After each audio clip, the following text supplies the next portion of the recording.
로드러너입니다. 예, 지금 막 택배를 싣고 출발했어요. 비가 많이 오고 있습니다. 태풍 영향으로 오늘 내일 비가 온다고 하네요. 예, 오늘은 한 애청자분께서 질문을 해주셨어요. 1년 동안 그 화물차, 그러니까 5톤 윙바디를 5톤 축차를 해보고 싶으셔서 윙바디라고 하셨나?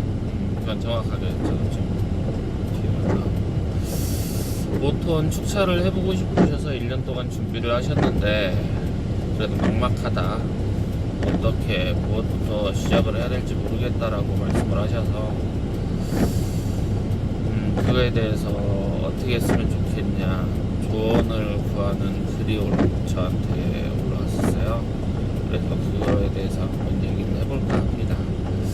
지금 논산까지 가는 동안 잠깐 말씀 나누면서 이렇게 가도록 하겠습니다. 네, 낮 동안에 그 인삼밭에서 인삼 실어오는 일을 하고, 또 저녁 때 지금 택배를 가까운 거 논산 오는 거, 대전에서 논산 오는 거 저번에 영상 올려드렸었죠. 그냥 뭐 별도로 따로 찍지는 않았는데 논산 오는 거를 또 싣고 논산 영업소 도착을 했습니다. 오는 사이에 이렇게 조금 녹화를 했었는데 녹화한 게 마음에 안 들어서 다시 또 이렇게 얼굴만 비추고 녹화를 하게 됐습니다. 정재님이시네요. 정재님께서 저한테 질문을 하나 해주셨어요. 지금 거의 한 1년 정도를 그 5톤 축차를 해보려고 준비를 하셨는데 막막하다, 어디서부터 어떻게 시작해야 될지, 그리고 또 어떤 일을 어떻게 해야 할지, 차량 구입서부터 지인이 주변에 잘 아는 분이 없으셔서 어떻게 했으면 좋겠냐 하는 말씀을 해주셨어요. 그래서 제가 아는 만큼은 답변을 드려볼까 해서 녹화를 시작했습니다. 우선 제 얘기를 조금 해드릴게요. 저는 차를 처음에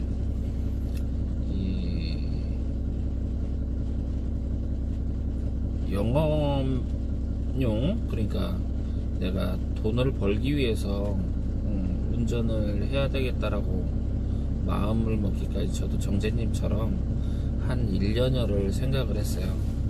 1년 정도를 생각을 하면서 어떤 생각을 했었냐면, 내가 지금 현재 처한 상황에서 내 가족, 그러니까 저희 처와 자식들, 그러니까 자식이라고 하니까 좀 그러네요. 자녀들하고 아이들하고 어떻게 하면 지금보다 조금 더 풍요롭지는 않아도 나은 생활을 할 수가 있을까 하는 생각으로 시작을 했습니다. 생각을 하다 보니 화물차를 하게 된 거죠. 선택을 하게 된 거예요. 우리나라 사람들 대부분이 그럴 거예요. 화물 업종에 지금 종사하시는 분들 대부분 다 처음 시작은 비슷했을 거라고 생각합니다. 지금 하는 일이 잘 안 돼서, 또 뭐 어떻게 돼서, 무엇 때문에, 또 여러 가지 이유가 있겠지만 여러 가지 이유로 지금 일을 하지 못하게 돼서 그렇게 되면서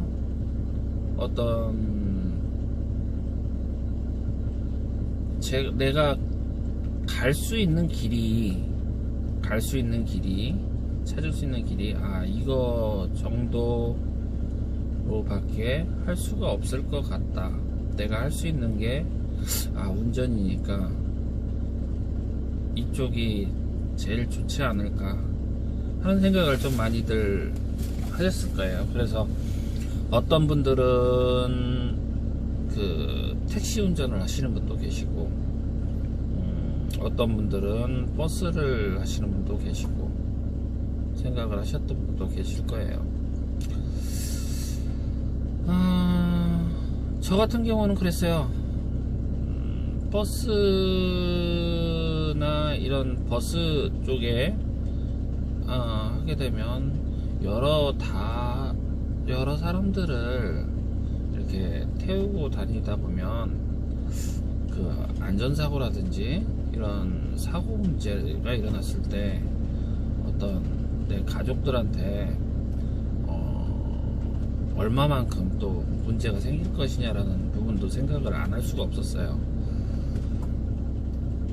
아무래도 그런 부분이 부담이 많이 됐어요. 가족들, 저희 아이들하고, 저희 식구하고, 내가 만약에 일을 하다가 사고가 발생해서 제가 문제가 생겼을 때 그 사람을 싣고 다니는 차량을 운전을 했을 때 이 화물보다는 더 힘든 상황이 벌어질 것 같더라고요. 여러 가지 측면에서. 저는 뭐 다 개개인이 생각이 다르겠지만, 그래서 버스는 접었고요. 그렇다고 해서 택시는 뭐 하고 싶은 생각 자체가 없었어요. 하고 싶은 생각 자체가 없었고, 그러면 무엇일까, 화물차였죠. 뭐 화물차를 해봐야 되겠다 하고 마음을 먹고 1년 동안 이제 알아보기 시작했어요. 저 역시도 지금 여건이 어떨까. IMF 98년도 이후에 우리나라의 화물차 등록 대수가 엄청나게 많이 증가를 했어요. 그 전하고 그 이후하고 계산을 뽑아갔을 때 배 이상 증가했다고 그러더라고요. 그러다 보니까 지금 저도 화물차를 하고 있지만 화물차들이 너무 많아요. 너무 많고 상대적으로 일은 적고. 근데 그래도 내가 열심히만 하면 내 가족하고 저하고 아까 말씀드린 것처럼 풍요롭지는 않아도 남들 먹고 사는 만큼은 먹고 살 수 있지 않을까 하는 생각으로 시작을 하게 됐습니다. 차량을 처음에 알아본 게 아니고요. 일을 먼저 알아봤어요. 일을 먼저 알아보는데 한 군데는 지인을 통해서 알선소 소장을 알게 돼서 그 알선소 소장을 만나서 상담을 하게 됐고, 또 몇 군데는 제가 그 지입회사라는 데들, 또 인터넷을 통해서 홍보를 하고 있던 회사를 찾아갔어요. 한 군데는 저한테 우리는 이런 업체를 거래를 하고 있다 라고 하면서 차를 우리가 다 꾸며줄 테니, 만들어 줄 테니 그 차를 가지고 일을 하면 된다 라고 얘기를 하시더라고요. 그러냐? 그러면 그 차를 만들어 주는데 그러면 내가 신경 하나도 안 써도 되는 것이냐? 니네들이 그렇게 만들어 줄 수 있냐? 그러니까 우리는 당연히 네가 우리 회사에서 일을 할 거니까 내가 차도 만들어 주고 또 너한테 일도 주고 할 테니까 일만 열심히 하면 된다 얘기를 하시더라고요. 이게 참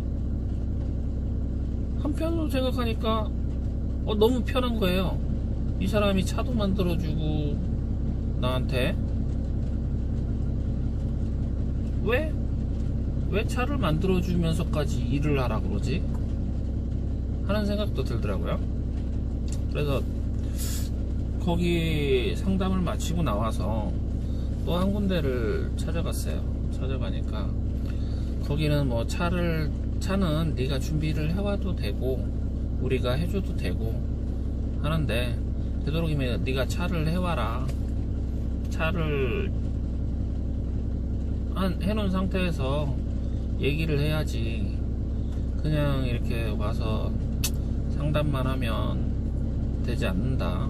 네가 차가 없는 상태에서 상담을 해봐야 너한테 어떤 일을 준다고 얘기를 할 수도 없고, 그러니 상담 자체가 안 된다라는 또 물류회사도 있었어요. 처음에 제가 말씀드린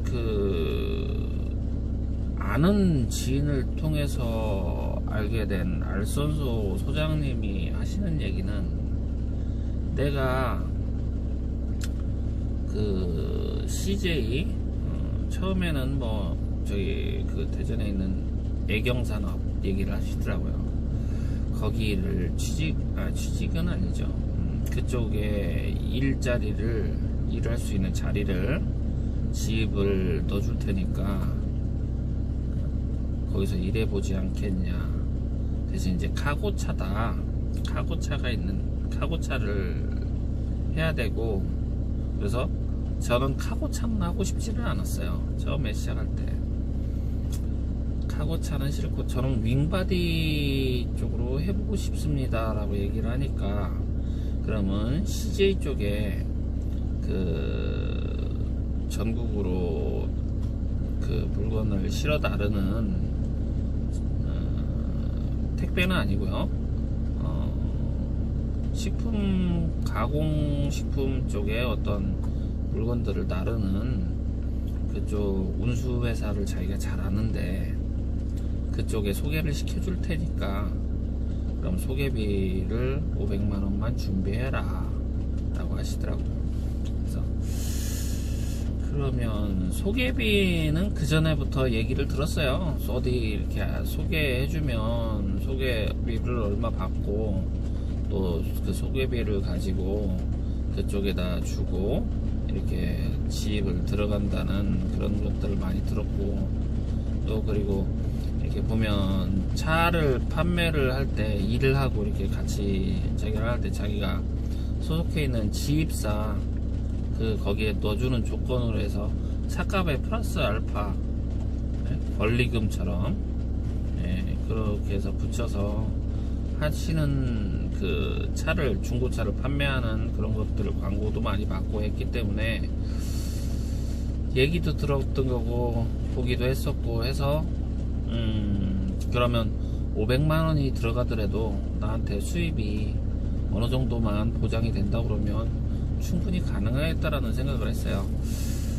그러면서 이제 또 다른 부분도 또 알아봤죠. 처음에 앞에 말씀드렸던 차량을 자기네들이 해줄 테니까 와서 일을 해달라. 제가 앞에 올렸던 영상 중에 그 얘기를 했었죠. 사기꾼들. 그 중에 하나였어요. 그런 종류 중에 하나였는데, 차를 꼭 구입을 우리한테 해야 한다라고 해서 다른 분들한테 이렇게 물어봤어요. 물어보니까 거기는 안 하는 게 좋겠다. 왜냐고 물어봤어요. 그랬더니 차를 자기네가 이렇게 저기 하면서 돈도 많이 들어가고 실제로 처음에 들어가는 돈은 없는 것처럼 이렇게 보이는데,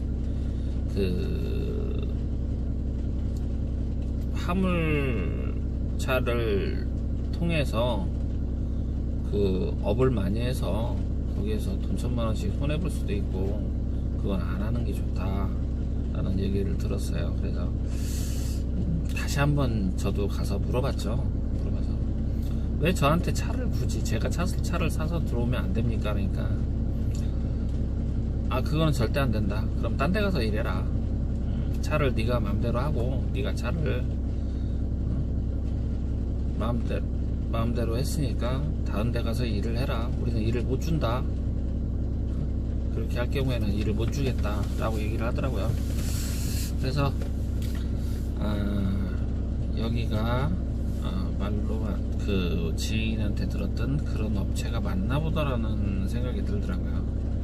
그래서 일단은 그 업체는 배제를 하고, 그 처음에 알선소 소장이 얘기하는 소개비를 내고 하는 그런 부분을 생각을 했어요.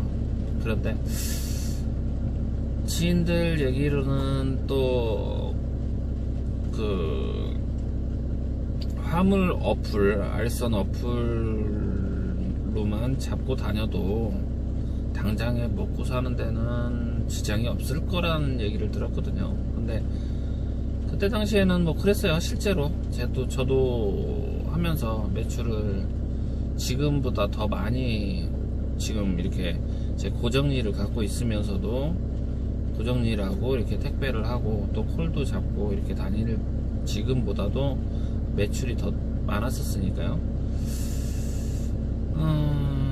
먹고 살 수 있을 거다라고 얘기를 하셨어요.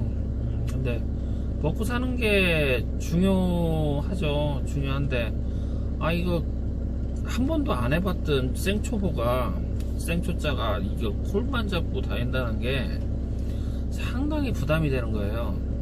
그래서 이거 자신도 없고, 그거 어떻게 어떤 물건이 어떤 건지도 모르고, 지금이야 뭐 이렇게 하면서 저도 이제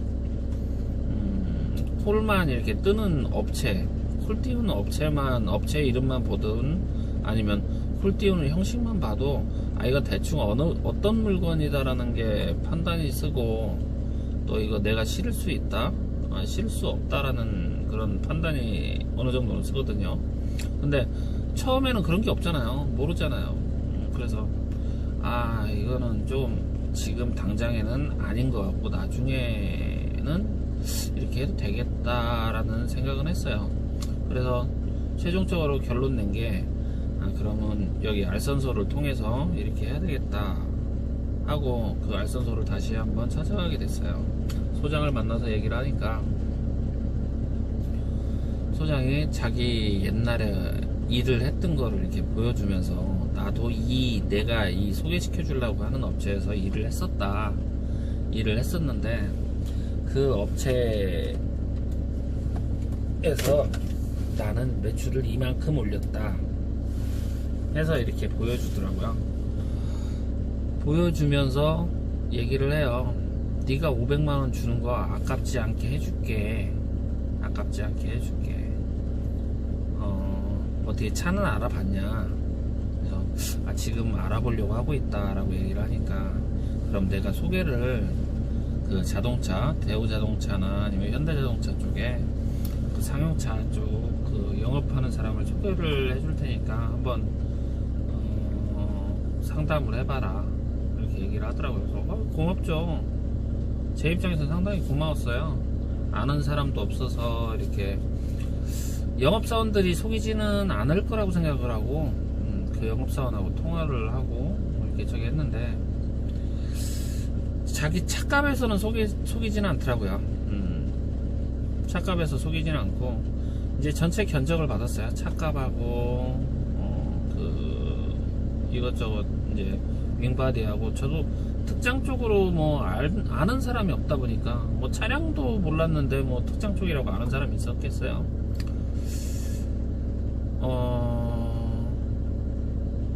아는 사람이 없다 보니까 그 영업사원한테 다 부탁을 해서 견적을 다 받아주십시오 했더니 견적이 딱 왔어요. 근데 제가 어디 비교 견적을 할 수 있는 어떤 저희가 없었으니까 비교해서 볼 수 있었던 데도 없고 하니까, 일단 차량 금액이야 어차피 노출되어 있는 거니까 샤시 값은 뭐 이렇게 금액이 왔는데 그거는 뭐 맞을 테고, 이제 샤시 값이라든지 그 윙바디나 축 가격을 이제 확인을 좀 해야 되는 그 확인 확인은 해야 되잖아요. 그래서 확인 절차를 좀 갖자 해서 제가 확인을 또 몇 군데 발품 팔아서 특장도 가보고 축 공장도 가서 확인을 하게 됐어요. 그때 보니까 축 가격이나 윙 가격이나 어디나 비슷해요. 어느 업체든 견적을 받으면 비슷해요. 근데 축 가격에서 기본 한 300, 400, 3, 400 그리고 또 윙 가격에서 3, 400 정도 이렇게 많이 붙여놨더라고요. 플러스를 시켜놨어요. 그래서 윙 가격에서는 뭔가 부품이라든지 이런 내용물을 쓰는 것들이 좀 자재가 다르겠거니 하는 생각을 처음에는 했어요. 근데 이리저리 알아보다 보니까 그 견적에 있는 사양대로 똑같이 다른 업체에다가 이렇게 문의를 하고 또 동일한 업체에다가 했어요. 동일한 업체에다가 얘기를 하니까 금액이 틀린 거예요. 내가 받은 거하고. 그래서 영업사원을 추궁을 했어요. 추궁을 하니까 저쪽 그 알선소 소장이 자기가 소개를 했으니 이렇게 해서 좀 더 금액을 업을 해서 해줘라. 그리고 그 돈을 차액을 나한테 줘라. 이렇게 얘기를 했다고 하더라고요. 그래서 그 사람에 대한 이제 저의 신뢰가 많이 깨졌죠. 그래놓고 그래도 당장에 비빌 언덕이 없으니까 그러면 차는 내가 다시 알아보고 해야 되겠다라는 생각을 하고, 그래도 다른데 뭐 저기 하는 것보다는 그래도 대기업체에 이렇게 소개를 해준다고 하니까 그럼 그거 믿고 거기에서 하기로 하고, 그 소개료 500만원을 줄 생각을 하고 일은 하기로 했었던 거예요. 일은 하기로 하고 차를 이제 제가 아는 지인분 통해서 이제 수소근을 하다 보니까 아는 지인분이 이쪽 특장 쪽에 좋은 아는 분이 계시는데 그분이 아마도 해주면 괜찮을 것이다 라고 해서 그렇게 해서 제가 그분하고 만나서 얘기를 하고 그러고 진행을 하게 됐습니다. 차량을 제가 5톤 그러니까 지금 진톤은 하고 어쩌고 했어도 5톤 윙바디거든요. 5톤 윙바디 5톤 축차 윙바디 증톤을 해서 6.5톤인데 5톤을 하게 됐던 거는 계기는 그거예요. 단순해요. 11톤까지는 조금 길기도 하고 나 기른 거 이거 어떡하지? 하는 생각이 들었어요. 겁이 나더라고요. 차가 커지니까 겁이 나요. 그래서 그냥 그럼 5톤 축차로 하겠습니다 라고 하고 처음에는 그 저도 프리마 오토로 해서 이렇게 하려고 했어요. 하려고 하다 보니까 프리마 오토가 그때 당시에 윙으로 올리고 하면 8.5m가 나오더라고요. 8.5m도 되게 길게 느껴지는 거예요. 이렇게 머릿속에 언뜻 생각하니까 거기다 헤드까지 저기 윙 길이만 8.5m니까 헤드까지 하면 9m가 넘잖아요. 10m 가까이 되는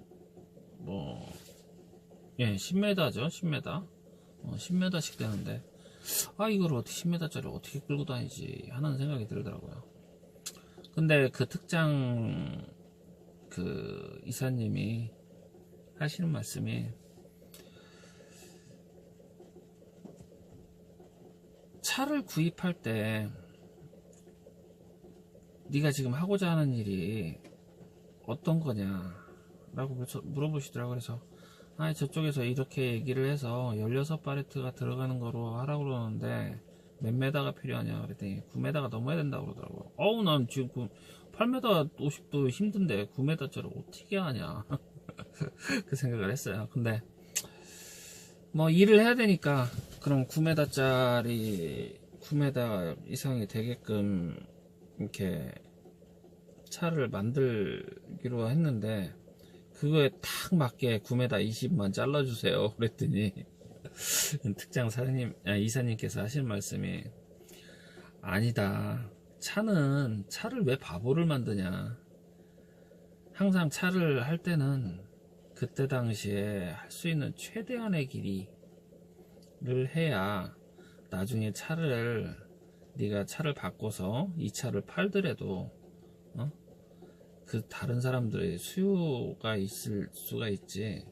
그게 아니면은 좀 힘들다. 그리고 지금 이제 막 그 16바레트를 실을 수 있는 차들이 이제 막 나오고 이제 하기 시작했으니까 너도 하면 그거에 대한 효과를 볼 것이다. 그런 말씀 하시더라고요. 맞는 말인 것 같아요. 그래서 그러면 좋습니다. 그렇게 해주세요 하고 또 이제 그렇게 해서 선택을 한 거예요. 그래서 9m 60 9m 80까지 나오는데 제 거가 냉장차예요. 윙바디 그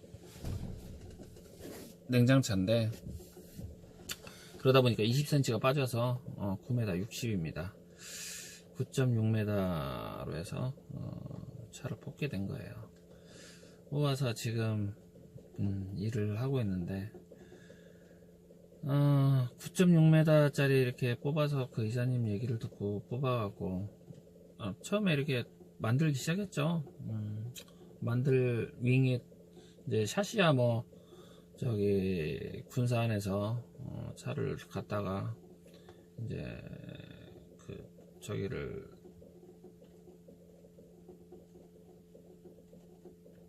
이렇게 차 제작을 윙 제작을 하고 축을 달고 그 중간에 이제 뭐 캐피탈이나 뭐 이런 데 통해서 이제 할부를 해야 되니까 캐피탈 통해서 할부를 해야 되는데 저희 뭐 신용 상태가 그래도 나쁘지 않은 상태였기 때문에 저는 그 카드소 쪽 통해서 그래도 저렴한 할부 수수료 그 할부 이자가 상당히 적은 남들하고 지금 다른 아는 분들 이렇게 얘기 들으면 뭐 상당히 많은 플러스를 떼고 있는데 저는 그래도 좀 금액은 적게 그렇게 하게 됐습니다.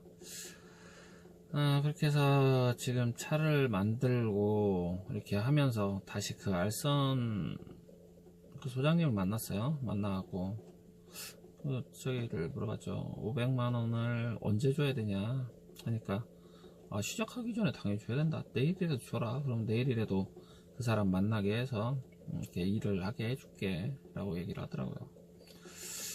근데 처음에 아까 그 자동차 영업사원 소개시켜주면서 저한테 제가 그분에 대한 신뢰가 좀 깨졌잖아요. 그래서 그러면 좀 알았다 대답은 해놓고 좀 기다려봐라. 나 이 차 나오면 내가 얘기를 할게. 그랬더니 그럼 그렇게 해라 하고 뭐 뾰통하게 얘기를 하더라고요. 그래서 일단은 차는 만들어 놓고 뭐 언제든지 그 사람한테는 얘기를 하면 그거는 될 것이다 라는 일단 생각은 했어요. 생각을 해서 차를 만들고 저기에서 차가 나왔어요. 차가 나오고 윙까지 올리고 이제 등록만 이제 저기가 그 형식 등록 구조 변경 이제 윙바디로 해서 구조 변경하고 그 냉온장기를 달았으니까 그것도 이제 형식 이제 구조 변경하고 그런 부분 승인 내는 이제 그 검사하고 하는 부분만 이제 남은 거예요. 차량은 나와 있고 하니까 그걸로 해서 이제 그 사업자 내고 사업자 나오고 등록증은 있는 상태니까 그거로 일단 콜이 어떤 식으로 어떻게 나오나를 알아보고 싶어서 그 24시 24시를 신청을 했어요. 그랬더니 차가 몇 메다짜리냐 뭐 이런 거에서 서류를 넣어달라고 그러더라고요. 등록증상에 아직 윙바디 구조 변경이 안 돼 있는 그 저기였는데, 윙바디다 지금 구조 변경을 들어가서 이렇게 하고 있다라고 얘기를 하니까 그 저기를 등록을 해주더라고요. 그래서 등록을 해준 거를 넣어주고 이제 그 24시 콜을 볼 수가 있게 됐어요. 24시 콜을 볼 수가 있게 됐는데, 그거를 보면서 다른 건 없었어요. 이 콜이 어떤 형식으로 뜨고 어떻게 진행이 되는 건지, 또 어떤 형식 어떻게 잡아서 일을 하는 건지, 그런 거를 좀 보고 싶었어요. 그리고 일의 패턴, 이 화물 그 오더가 나오는 패턴을 좀 알고 싶었고, 그 어떤 지역에서 어떻게 많이 뜨는지, 그리고 내가 만약에 콜을 잡고 다니면 어떻게 해야 빨리 더 좋은, 더 높은 금액을, 그리고 구간별로 키로수별로 어느 정도의 금액으로 금액이 형성이 되는지, 그런 것도 알고 싶었고 해서 먼저 보게 됐어요. 한 달 정도를 먼저 보게 된 거죠. 그래서 이제 한 달 정도를 24시를 보면서 콜에 대한 상황을 저 나름대로는 판단을 해서 파악을 했어요. 파악을 하고 처리를 하면서 이제 차가 완성이 됐습니다. 잠깐 제가 좀 많이 졸려갖고 자꾸 버벅대게 되네요. 자다가 일어나갖고 지금 논산 오느냐고 논산 와서 이렇게 녹화를 하다 보니까 조금 지금 시간이 3시 반 정도 됐는데, 조금 자고 아침에 다시 녹화 이어서 가도록 하겠습니다. 죄송해요. 저도 사람인지라 낮 동안에 일하고 전 새벽에 또 이러고 차를 몰고 또 움직이다 보니까 좀 졸려갖고 그렇습니다. 이따가 다시 한번 또 이어가도록 할게요. 아침에